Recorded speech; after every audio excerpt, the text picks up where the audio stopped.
Mga sampalaw! To!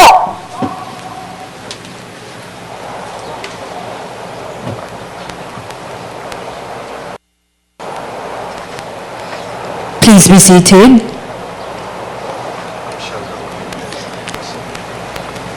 We shall now witness the past interview.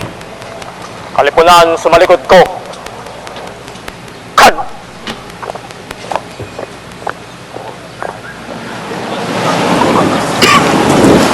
Tapos na, pare. Tayo. Pasamasid!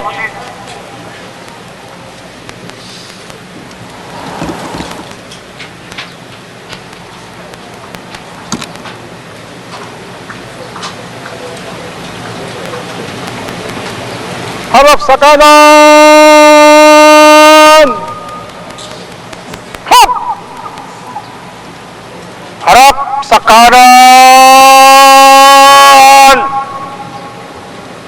Harap!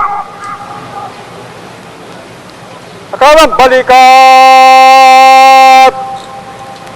Ha! Talupad! Unang talupad! Pasulong! Hop!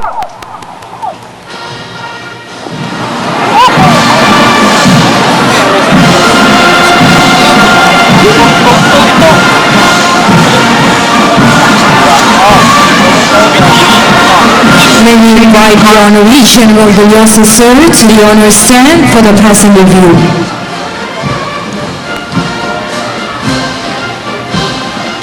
Today, this cliché as they call it, is what everybody feels as we bid farewell to a military leader whose contribution and role in the armed forces of the Philippines have been very vital, General Jesse D. Deliosa, Armed Forces of the Philippines.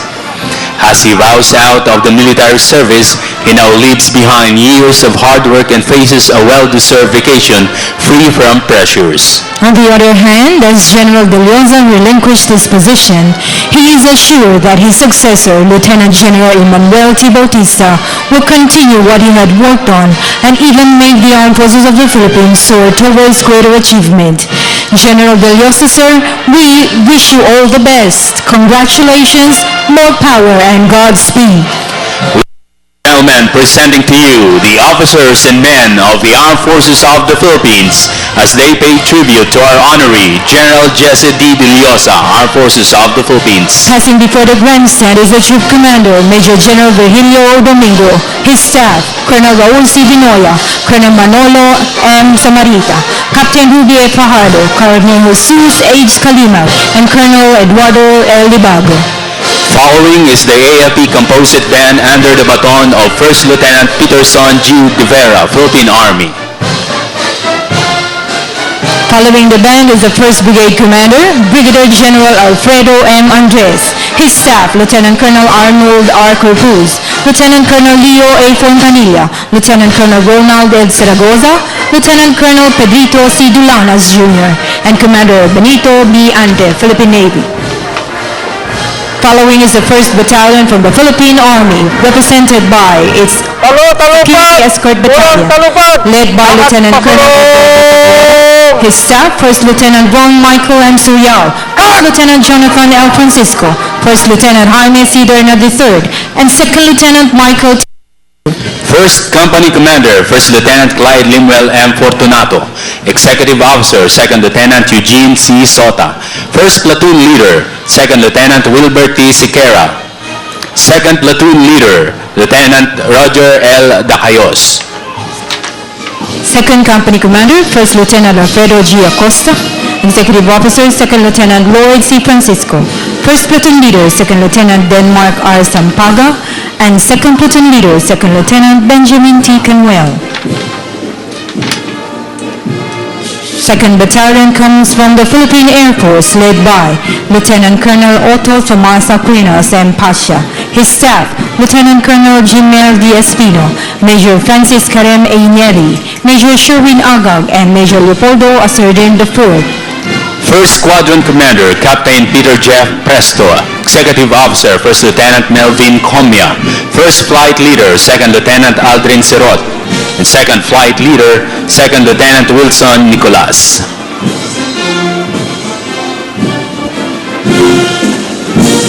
Second Squadron Commander, Captain Alexon D. Ramos. Executive Officer, First Lieutenant Frederic Chavez. First Flight Leader, Second Lieutenant Alfred Apungol. Second Flight Leader, Second Lieutenant Cesar Rimas. The 3rd Battalion comes from the Philippine Navy sailors led by Commander Conrado N. Gregorio, Philippine Navy. His staff, Lieutenant Commander Julius A. Magno Jr., Lieutenant Commander Victor R. Escarlitos, Lieutenant Commander Eric Doswadicido, Lieutenant Commander Delbert L. Shasoyko. First Company Commander, Lieutenant Jason Andrada. Executive Officer, Lieutenant Junior Grade Alvin C. Acejas. First Platoon Leader, Ensign Junar Patrick Cabaino. Second Platoon Leader, Ensign Harold Queno. Second Company Commander, Lieutenant Roy Alfaro. Executive Officer, Lieutenant Junior Grade Mark Carlos Saravia. First Platoon Leader, Ensign Mark Anthony Arrocon. Second Platoon Leader, Ensign Rolly Diloy.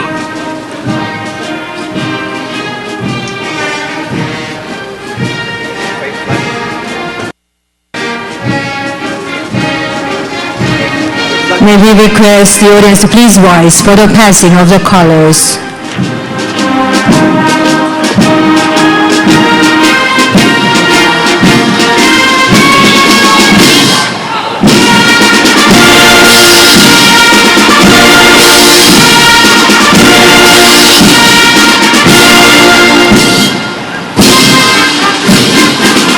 Please be seated. Following the 2nd Brigade is Brigade Commander Brigadier General Ramilio V. Valdez. His staff, Commander Rolando C. Ponsones, Lieutenant Colonel Antonio B. Abellar, Lieutenant Colonel Alejandro A. Clemente, Lieutenant Colonel Rover T. Sobrino, and Lieutenant Colonel Jose Interior, Philippine Air Force. Followed by the Special Operations Command, led by Lieutenant Colonel Antonio C. Serrano. His staff, Major Alex D. Ampati, Captain Rodolfo G. Tubera Jr., First Lieutenant Jimson P. Talamayan, and Second Lieutenant Ralph Eugene D. Martinez. First Company Commander, First Lieutenant Role A. Joaquin. Executive Officer, First Lieutenant Marlon C. Caballo. First Platoon Leader, First Lieutenant Jomel Ray Pareño. Second Platoon, Second Lieutenant Ramsel D. Dugan. Second Company Commander, Captain Nelson Q. Boticario. Executive Officer, First Lieutenant Wesley T. Campos. First Platoon Leader, First Lieutenant Sharif C. Mabini. Second Platoon Leader, Second Lieutenant Redor I. Duldulao. Following is the Philippine Marine Corps, led by Lieutenant Colonel Zaldi A. Dioneda, Philippine Navy Marines. His staff, Major Rocky C. Rosaria, Major Rogelio C. Kinevista, Major Vladimir R. D. Caluya, and Major Nilo E. Jepson. First Company Commander, Captain Alex Mangilag. Executive Officer, First Lieutenant Zeus G. Alondra. First Platoon Leader, Second Lieutenant Jomar T. Hezora. Second Platoon Leader, Second Lieutenant Albacer Barahama. Second Company Commander, Captain Rico C. Lapay. Executive Officer, First Lieutenant Jornal C. Cose. First Platoon Leader, Second Lieutenant Jason N. Luces. And Second Platoon Leader, Second Lieutenant Marlon C. Ladrino. Following is the 3rd Battalion, contingents from the Armed Forces of the Philippines Peacekeeping Operation, led by Colonel Arthur M. Bio, Philippine Navy Marines. His staff, Commander Joel R. Tamayo, Philippine Navy. Lieutenant Commander Dandy Itagupa, Philippine Navy, Lieutenant Jubina Antonia Salvosa, Philippine Navy, and Lieutenant Leo Masangkay, Philippine Navy. First Company Commander, Major Michael Ariel de los Reyes, Philippine Navy Marines. Executive Officer, Lieutenant Alan Canyaleja, Philippine Navy. First Platoon Leader, Second Lieutenant Napoleon L. Tinasas, Philippine Navy Marines. Second Platoon Leader, Lieutenant Rodrigo Marcos, Philippine Navy. Second Company Commander, Captain Rexy Dumakita, Philippine Navy Marines. Executive Officer Lieutenant William Baksimen, Philippine Navy, and First Platoon Leader Second Lieutenant Ray Bacatila, Philippine Navy Marines, and Second Platoon Leader Second Lieutenant Antipatro Hivano, Philippine Navy Marines.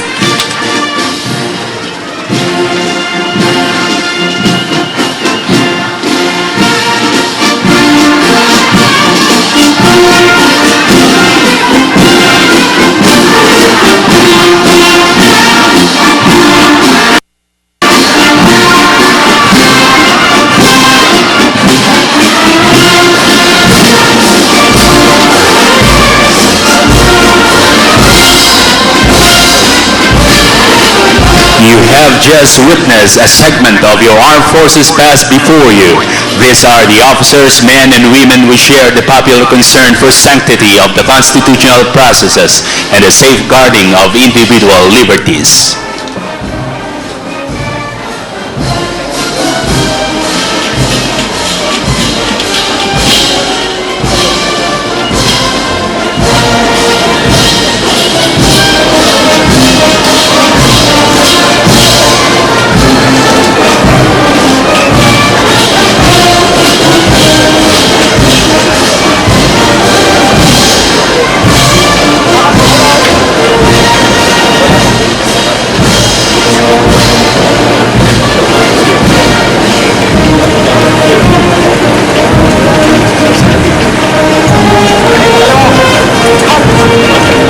The Troop Commander, together with his staff, now marches back in front of the grandstand.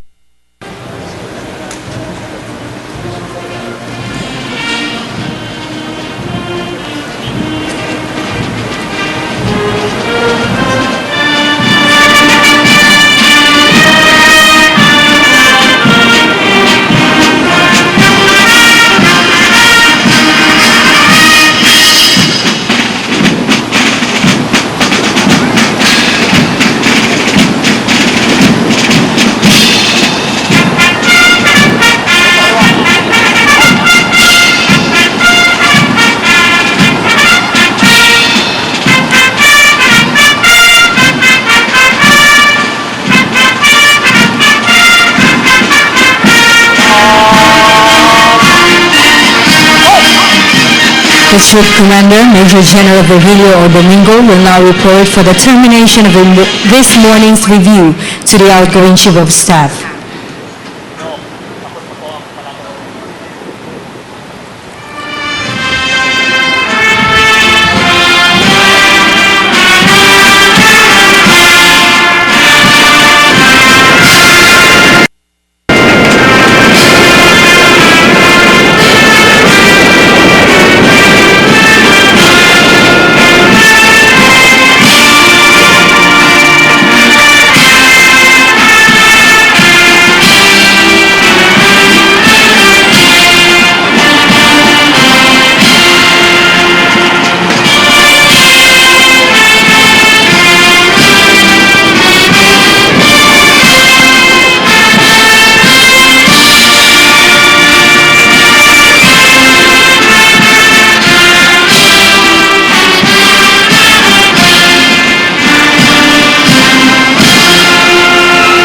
Once again, a round of applause to our honoree, General Jesse D. De Llosa.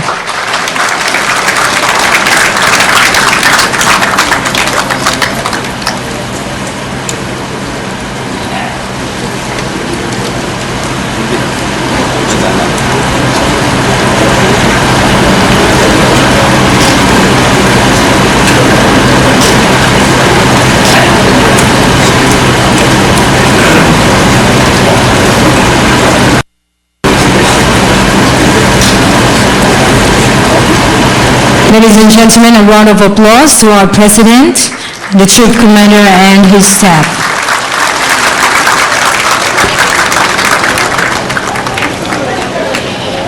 At atin po napanood ang bahagi ng AFP Change of Command Ceremony and Testimony Ladies and Review gentlemen, para the kay next is Retired testimony General review in honor Jesse of De Rosa. Kanina po ay katatapos lang ng pass-in review kung saan dumaan at nagpaalam sa kanilang dating pinuno ang iba't ibang sangay ng hukbong sandatahan. Kanina rin ay natunghayan natin ang naging talumpati ng Commander-in-Chief ng Armed Forces of the Philippines, Pangulong Benigno S. Aquino III, at ang kanyang naging malaking hamon sa buong hukbong sandatahan at maging sa Philippine National Police ay mapanatiling maayos at tahimik ang darating midterm elections sa 2013.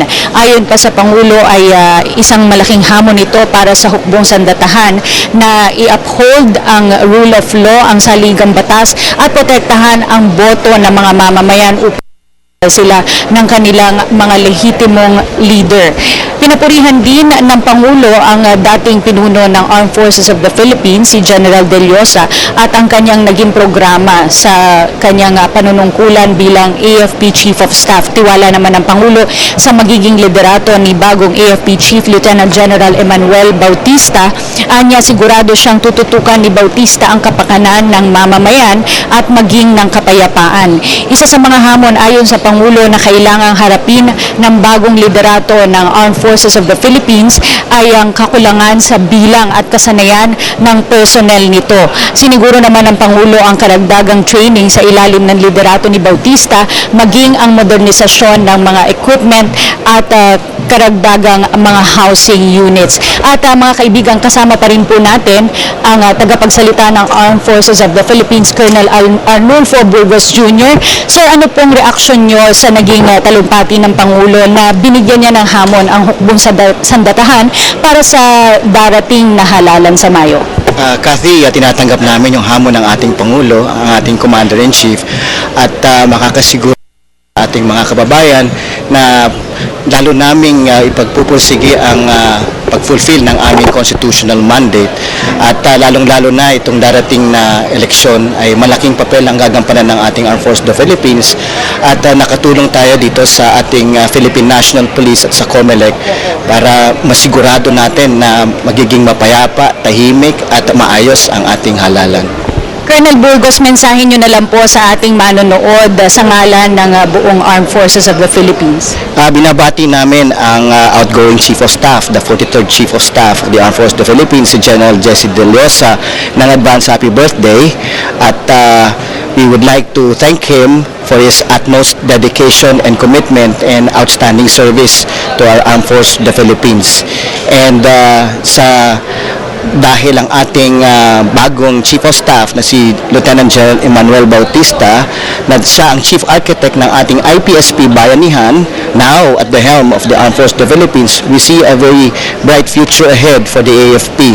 At makaka-assure ang ating mga kababayan na lalo naming pag-iibayuhin ang pag-fulfill ng ating para makamtan natin ang goal ng IPSP Bayanihan of winning the peace for our nation at lalong-lalo na yung ating constitutional mandate, which is to protect the people and the state and uphold the integrity of our national territory. Maraming salamat po, Colonel Burgos. At dyan po nagwawakas ang live coverage ng Telebisyon ng Bayan sa AFP Change of Command Ceremony mula dito sa Campo Aguinaldo. Sa ngalan po ng Presidential Broadcast Staff RTVM at ng Telebisyon ng Bayan, ako po si Cathy San Gabriel. Muli, maraming salamat at magandang umaga.